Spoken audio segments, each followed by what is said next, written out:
Hello everyone, me, AwesomeGM. You probably already know where this is going. Road to E3.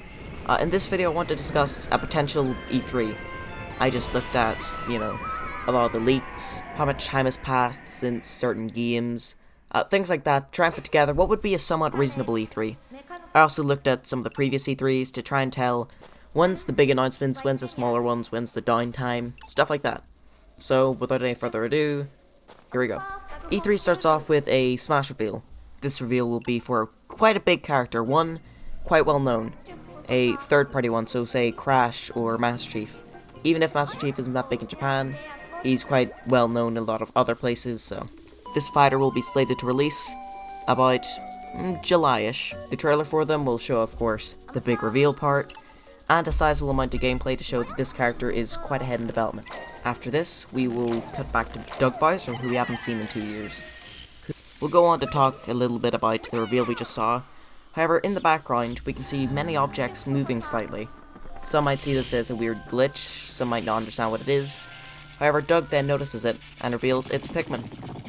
Pikmin 4 for Switch. The trailer won't show that much gameplay, but from the bits we can see, we can tell that it'll be somewhat usual affair, with slight gameplay tweaks, and it reveals one of the new Pikmin, as well as revealing that a lot of other Pikmin types are returning. So of course, red, yellows, and blues are back, winged are back, and purple are back.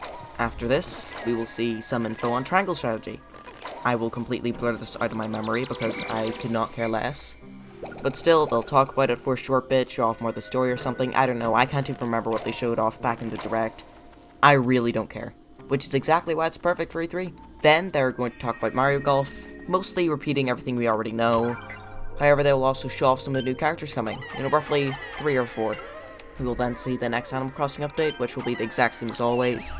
Look, here's 2 new holidays, here's a handful of items. There you go. I will look at it, go, oh, that's alright. Not really care. Then it'll move on to Aonuma, looking the exact same as he did in the recent Direct. However, this time he has better news than, oh, here's an overpriced port. He will start off by showing Animal Crossing items relating to Zelda appearing in the game. These will release alongside the update we just saw, which once again would be cool, but it won't really drag anyone back in. We'll drag some people back in, but many will just go, okay, and we will then discuss the DLC of Zelda Warriors, showing off the story, a couple of new characters, and after that he will then show us some Breath of the Wild 2.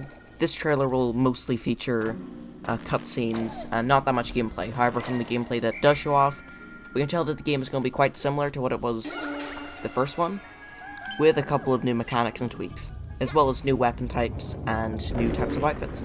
After this, we'll move on to some third-party stuff, as well as some indies, showing them off. Some of them I'll think, oh, that looks cool. However, I won't bother to remember the title and will completely forget about most of them.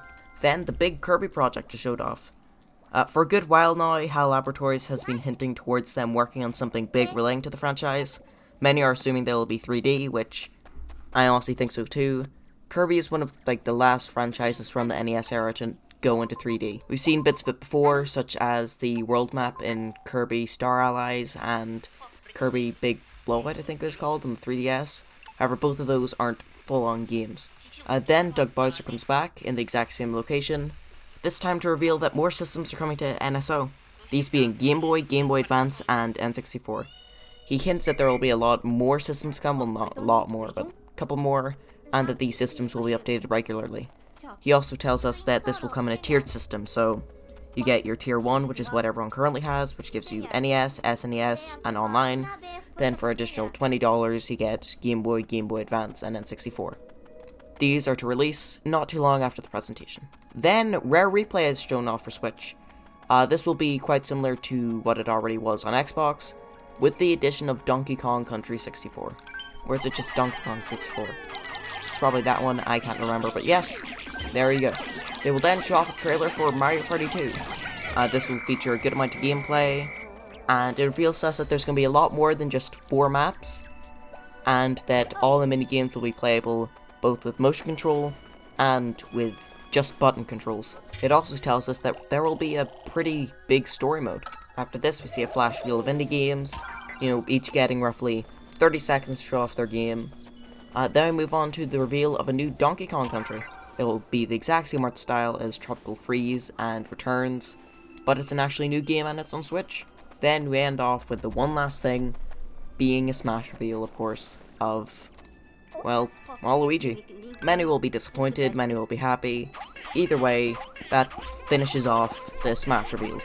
We then see Sakurai talking about it, making a little joke about how he's never going to want to touch the franchise ever again, even though we know he'll be back in like 6 years for the next one. Then he'll also tell us when the Sakurai Presents is for the character revealed at the start of the presentation. And that's it, that is E3. Overall, this would be a pretty good E3, covering quite a lot of things. However, one big issue with it would be a lot of the stuff isn't coming out for a good while.